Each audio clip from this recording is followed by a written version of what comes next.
মঞ্চবিষ্ট নেতৃবৃন্দ আর গোটা রাজ্যের লড়াইয়ের ময়দান থেকে উঠে আসা আমার ভাই বোনেরা, বন্ধু, কমরেড, সাথী, সহযোদ্ধা, যারা দূরবীন দিয়ে লাল ঝান্ডা দেখতে পাচ্ছিল না, আজকে আপনাদের এই ব্রিগেডে মেহনতি মানুষের সমাবেশে তাদের বুকে কাঁপন ধরেছে। আমরা কাউকে ভয় দেখাতে আসিনি। আজকে গোটা রাজ্যে যে অবস্থা চলছে,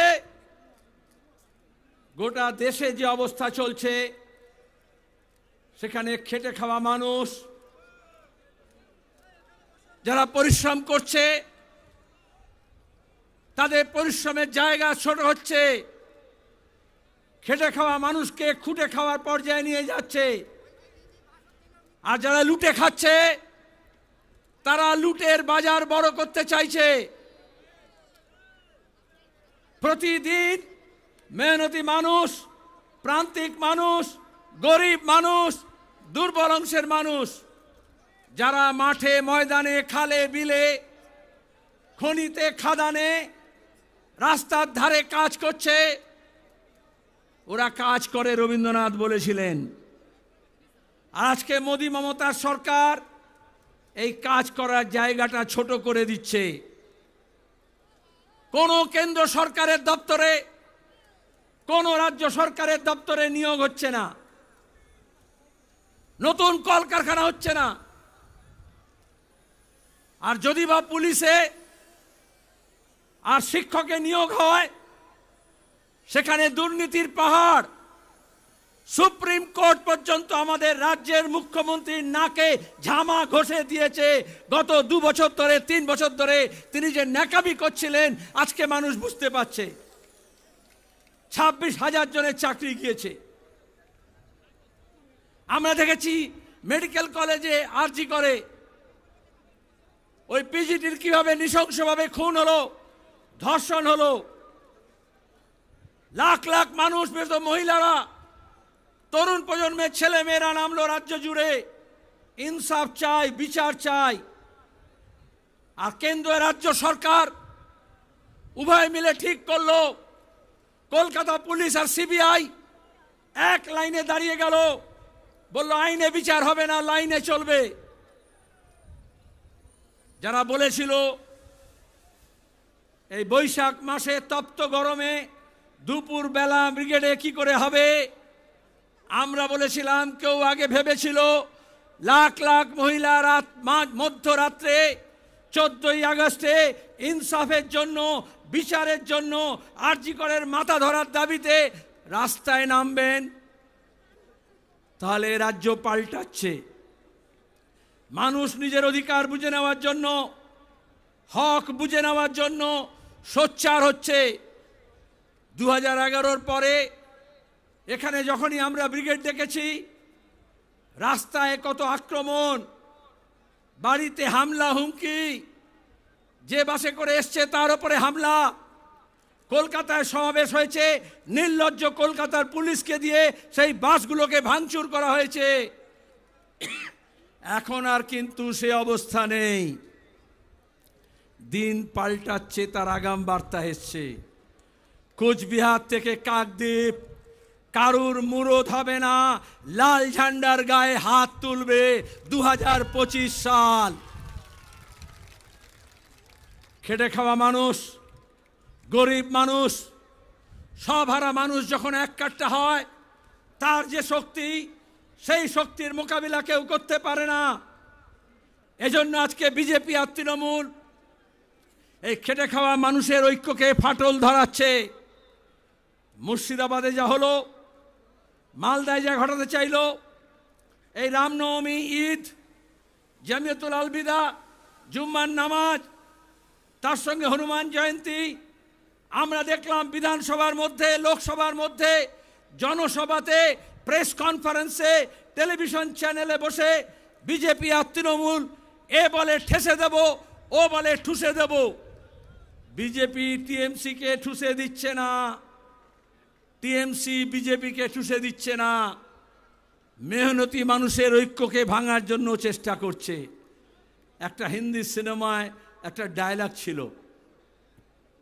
নায়ক বলছে हम तुमको पानी में डुबो के मार देंगे, ভিলেন বলছে हम तुमको पानी पिला पिला के मार देंगे।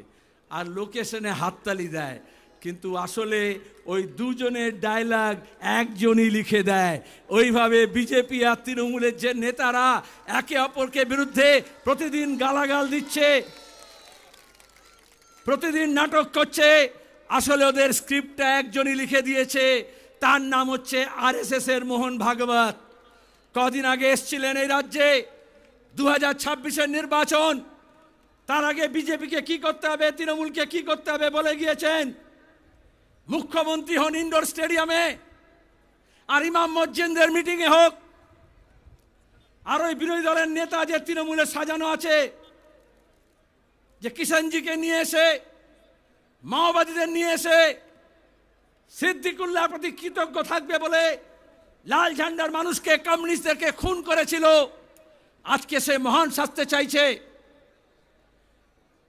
কেন কলকাতা পুলিশ, কেন রাজ্য পুলিশ, যারা ঘৃণার ভাষণ দিচ্ছে, যারা উস্কানি দিচ্ছে, যারা প্রতিদিন হিন্দু মুসলমানকে লড়ানোর চেষ্টা করছে, মমতা ব্যানার্জি পুলিশ মন্ত্রী, কেন একটা মোকদ্দমা হলো না ঘৃণা ভাষণের বিরুদ্ধে?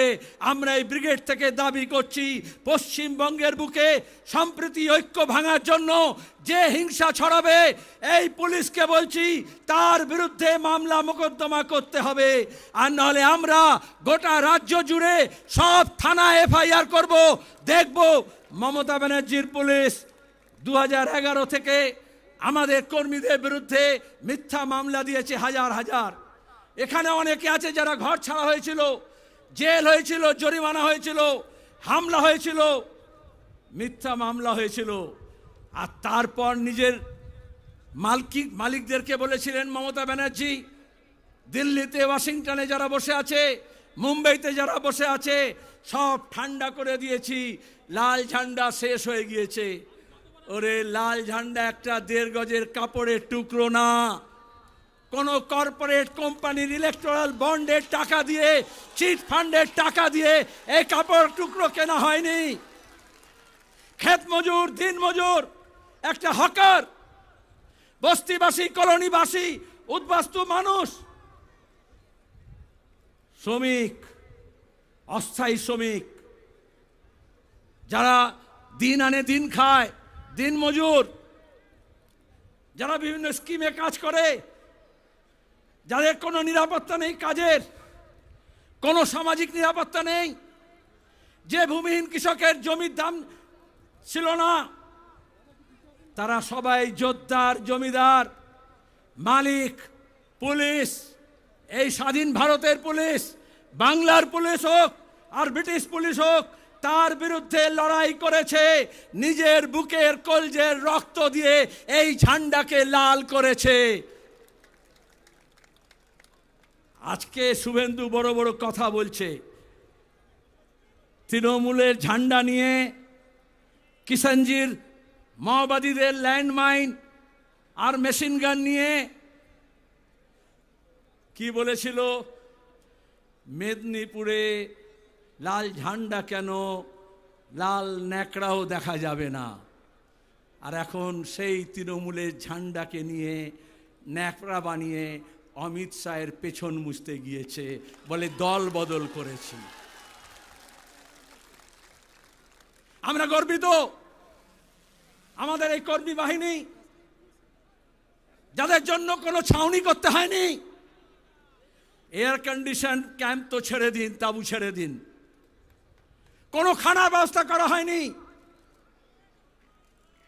এই প্রচন্ড রোদে দুপুরবেলা কি করে এসে বসবে লাখ লাখ মানুষ, মিডিয়া এই নিয়ে গবেষণা করছিল। এই বাংলার দিশা পাল্টাতে, দশা পাল্টাতে আজকে আমাদের প্রকৃতিও সহায়, আজকে এত তপ্ত রোদ হয়নি, মেঘের চাদরে মুড়ে দেওয়া হয়েছে। কেন আমরা এসেছি? আমরা লড়াইয়ের বার্তা দিতে এসেছি। এখানে লড়াই শেষ না, আজ থেকে লড়াই শুরু। মানুষের যে দুর্দশা আজকেও দেখেছেন, খড়গপুরে ওই রেশমি মেটালিক্স, যা তৃণমূলের নেতাদের তোলা দিয়ে কারবার চালায় আর জমি দখল করে, সেখানে দাঁড়িয়ে ধসে 3 জন শ্রমিকের মৃত্যু হয়েছে। আমি সেদিন গিয়েছিলাম মুর্শিদাবাদের শামশেরগঞ্জে সুতির সাজুর মোড়ে, কোথাও পুলিশের গুলিতে আর কোথাও দাঙ্গাবাজ হামলাকারীদের বিরুদ্ধে আক্রমণে যে মানুষ মারা গেল তাদের কাছে গিয়েছিলাম ঐক্যের বার্তা নিয়ে, সম্প্রীতির বার্তা নিয়ে। আমরা এখানে যখন মিটিং করছি, আক্রান্ত আমরা প্রতিনিধিরা যে অম্বিকেশ মহাপাত্র কার্টুন ফরওয়ার্ড করেছিল সত্যজিৎ রায়ের বার্তা, তাকে তৃণমূল হামলা করেছিল, পুলিশ মামলা করেছিল, জেল দিয়েছিল। তার নেতৃত্বে আমাদের প্রতিনিধি দল, এখন আমরা আক্রান্ত।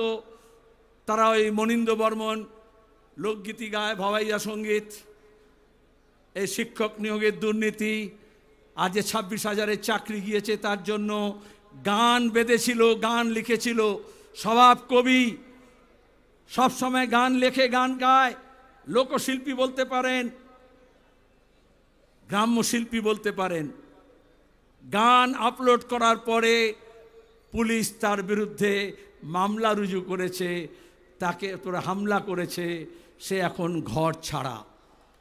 যারা আমাদের ঘর ছাড়া করছে, আন্দোলনকারীদের ছাড়া করছে, আমরা শপথ নিচ্ছি তাদেরকে আমরা রাজ্য ছাড়া করে ছাড়ব।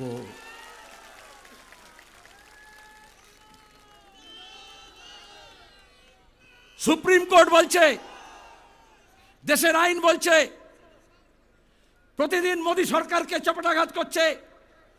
যেভাবে সার্ভেলেন্স, যেভাবে নজরদারির ব্যবস্থা করা হচ্ছে, নাগরিকদের অধিকার কেড়ে হচ্ছে, গণতান্ত্রিক অধিকার কেড়ে হচ্ছে। আপনি কি খাবেন, কি পরবেন, কোন কথা বলবেন, কার সঙ্গে যাবেন, এই সব নাকি তারা ঠিক করে দেবে। আমাদের সংবিধান বলছে আমাদের অধিকার আছে প্রত্যেকের নিজের নিজের, মেরি মার্জি। সেখানে দাঁড়িয়ে আমাদের যে বৈচিত্র্য আছে, এই যে আলাদা পোশাক আছে, আলাদা খাদ্যাভ্যাস আছে, আলাদা বুলি আছে, আলাদা ভাষা আছে, আজকে একটা ফাঁসিবাদী রাষ্ট্র তৈরি করার জন্য যে নয়া ফাঁসিবাদী ঝোঁক দেখা দিচ্ছে, আরএসএস এই কাজটা চেয়েছিল, ধর্মের উন্মাদনা তৈরি করে, ধর্মীয় ভাবাবেগ তৈরি করে একটা ধর্মীয় রাষ্ট্র করব বলে তারা গোটা দেশে, উত্তর ভারতে, মধ্য ভারতে, পশ্চিম ভারতে গত 3 দশক ধরে যে তাণ্ডব নৃত্য করেছে, গুজরাটে যে গণহত্যা করেছে, আজকে মমতার দয়ায় আর দোয়ায় সেই আরএসএস আমাদের রাজ্যে ঘর বাঁধছে আর মানুষের ঘর ভাঙছে। রাজ্যের পুলিশ, তৃণমূল কংগ্রেস, রাজ্যের প্রশাসনের মুরদ নেই এই দাঙ্গাবাজদের আটকাবে। তার জন্য লাল ঝান্ডাকে মজবুত করতে হবে, ডান্ডাগুলোকে একটু মোটা করতে হবে, তবেই আমরা বুদ্ধদেব ভট্টাচার্যের ভাষায় বলতে পারবো এ রাজ্যে যারা দাঙ্গা করতে আসবে তার মাথা ভেঙে গুড়িয়ে দেওয়া হবে। এটা রাজ্যের মুখ্যমন্ত্রী সাহস করতে পারেন না। এই বাংলার বুকে জ্যোতি বসু বলেছিলেন যে আজকে গোটা পৃথিবী মানে, যে গোটা দেশ মানে। তাকে জিজ্ঞেস করা হয়েছিল দাঙ্গা কেন হয়, জ্যোতি বসু বলেছিলেন সরকার চাইলে দাঙ্গা হয় আর সরকার না চাইলে দাঙ্গা হয় না। তাহলে ধুলাগড় বলুন, বসিরহাট বলুন, রানীগঞ্জ, আসানসোল বলুন, উত্তরবঙ্গের বিভিন্ন স্থান বলুন, এই গত বছর রিসরা বলুন, শিবপুর বলুন, মমতা ব্যানার্জি মুখ্যমন্ত্রী চেয়েছিলেন কারণ তিনি আরএসএসের দুর্গা। আরএসএস তাকে পরিয়েছে, খাইয়েছে, লোকবল জুটিয়েছে, কর্পোরেট ফান্ড দিয়েছে, টাকা দিয়েছে, মুরব্বিয়ানা দেখিয়েছে। আর তারপরে যত সবাইকে এক কাট্টা করেছিলেন, জামাত, জমিয়ত, মাওবাদী, এসইউসি, বিজেপি সব এক হয়ে বলেছিল লাল হটাও দেশ বাঁচাও। লাল হটেছে কিন্তু দেশ বাঁচেনি। তাই আজকে দেশ বাঁচাতে হলে আবার লাল ঝান্ডাকে মজবুত করতে হবে, উঁচু করে তুলে ধরতে হবে।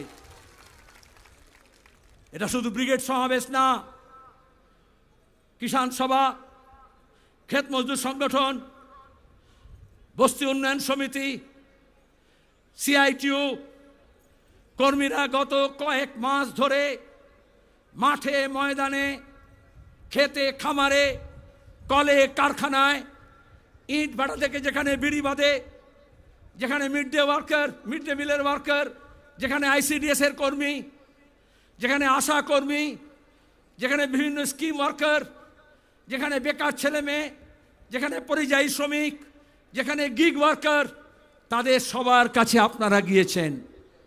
যে কৃষক ফসলের দাম পায় না তার লড়াই, যার সার কালোবাজারি হয় তার লড়াই, যে ফসল রাখার জায়গা পায় না কোল্ড স্টোরেজে তার লড়াই, যে মজুরি পায় না তার লড়াই, যে বেকার কাজ পায়নি তার লড়াই, আর যারা কাজ পেয়েও এই তৃণমূলের অপদার্থতার দুর্নীতির জন্য কাজ হারিয়েছে তাদের লড়াই।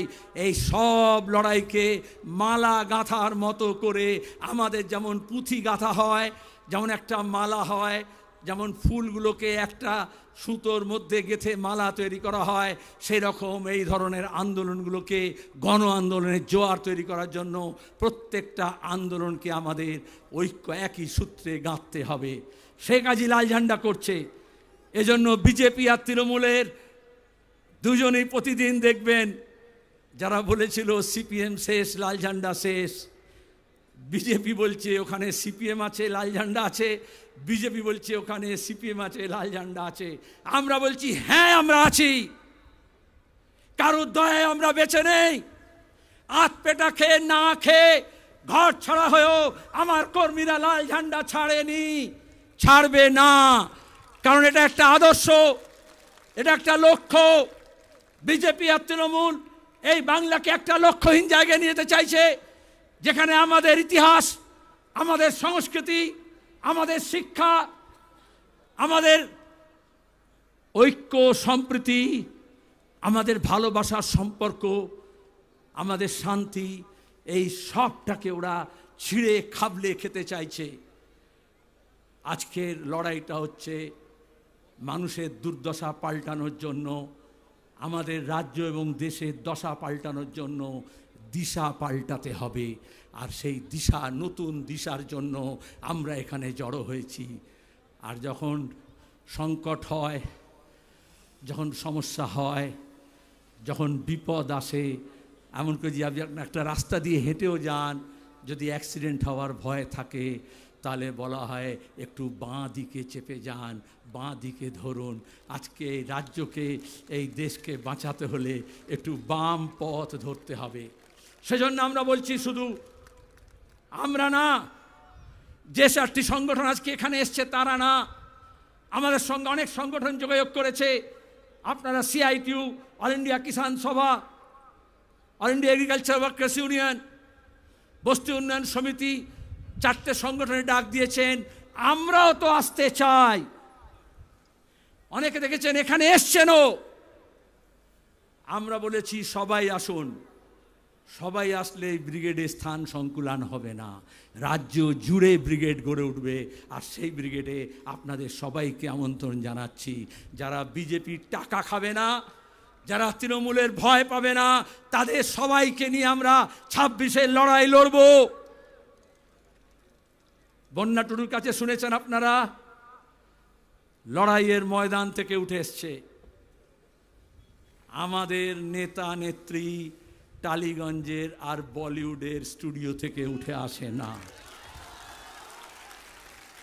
জমির লড়াই, যাদের পাট্টা ছিল পাট্টা কেড়ে নিয়েছে, তাদের লড়াই করে নাকে হ্যাঁ করে নাক্ষত দিয়ে এই প্রশাসনের জমির লড়াইতে, নিজের ভূমিতে কৃষকরা তার নিজের অধিকার প্রতিষ্ঠা করেছে, তার প্রতিনিধিত্ব করতে এসছে। সে কি বলেছে ক্রিকেটের ভাষায়? আমি খুব বেশি ক্রিকেটের ব্যবহার করি না। বলেছে উইকেট ফেলে দেবো 26-এ। আর আপনার শুধু বললে হবে যারা পেছনে আছে, কি উইকেট ফেলবেন তো? তার জন্য আমি একটু ফুটবল বেশি ভালোবাসি। ফুটবলে হচ্ছে একটু নেমে খেলতে হয়, আমাদের সবাইকে একটু নেমে খেলতে হবে। কি রাজি তো? নেমে খেলবো, যাতে এই চোর জোচ্চোর দুর্নীতিবাজকে 14 তলা থেকে টেনে হিঁচড়ে আমরা মাটিতে নামাতে পারি, সেই শপথ আমাদের নিতে হবে। আর যারা মনে করছে স্যুট বুট পরে গভর্নর সাহেব ঠিক করবেন, আমরা বলি এই গরিব মানুষের লড়াই কোনো লাট বেলাট লড়তে পারবে না। গরিবের লড়াই গরিবকে লড়তে হবে, বাংলার লড়াই বাংলার মানুষ লড়বে। আমরা যদি জাত পাত ধর্ম বর্ণ হিন্দু মুসলমান মন্দির মসজিদের নামে না ভাগ হই, তাহলে এই বাংলার এই শক্তি আছে। 190 বছর ইংরেজের শাসনের বিরুদ্ধে লড়াই হয়েছে, ফাঁসি হয়েছে, জেল হয়েছে, আন্দামানের সেলুলার জেলের নাম লেখা আছে। তারপরে বেরিয়ে এসে লাল ঝান্ডাকে মজবুত করেছে, দেশ স্বাধীন হয়েছে। তারপরে আমরা লড়েছি, খাদ্য আন্দোলন হয়েছে, জমির লড়াই হয়েছে, সেচের জলের জন্য লড়াই হয়েছে, মজুরির জন্য লড়াই হয়েছে, নতুন কলকারখানা তৈরির লড়াই হয়েছে, বন্ধ কারখানা খোলার লড়াই হয়েছে। সেই লড়াই আমরা সবাই এক কাট্টা ছিলাম। আমরা লড়াই চাই, আমরা লড়াইকে ভয় পাই না। আমরা বলি এ লড়াই লড়তে হবে, আমরা বলি এ লড়াই বাঁচার লড়াই, বাঁচার জন্য প্রতি মুহূর্তে লড়াই করতে হয়। কিন্তু সেই লড়াইটা মন্দির আর মসজিদকে ঘিরে নয়, সেই লড়াইটা হিন্দুর বিরুদ্ধে মুসলমানের না, মুসলমানের বিরুদ্ধে হিন্দুর না। ধর্মের নামে যারা বেসাতি করে, বাংলাদেশের দিকে তাকিয়ে দেখুন, গণপ্রজাতন্ত্রী স্বাধীন সার্বভৌম ধর্মনিরপেক্ষ বাংলাদেশ, সেখানে সংখ্যালঘুদের অত্যাচার হলো কেন হলো? যারা এখানে মরা কান্দি কাঁদছিল, কুমিরের কান্না কাঁদছিল বাংলাদেশের সংখ্যালঘু নির্যাতনের প্রশ্নে, তাদেরকে জিজ্ঞেস করে কি হলো? সব দাম ফুরিয়ে গেল। ইউনূস আর মোদির মধ্যে বৈঠক হলো, আর এখানে সব লেজ তুলে যে হনুমানের দল লাফাচ্ছিল, এখন দু পায়ের পেছনে লেজ গুটিয়ে দিয়ে এখন কি বলছে? এখন মুর্শিদাবাদ দেখাচ্ছে। আমরা মুর্শিদাবাদকে বাংলাদেশের মতো সংখ্যালঘু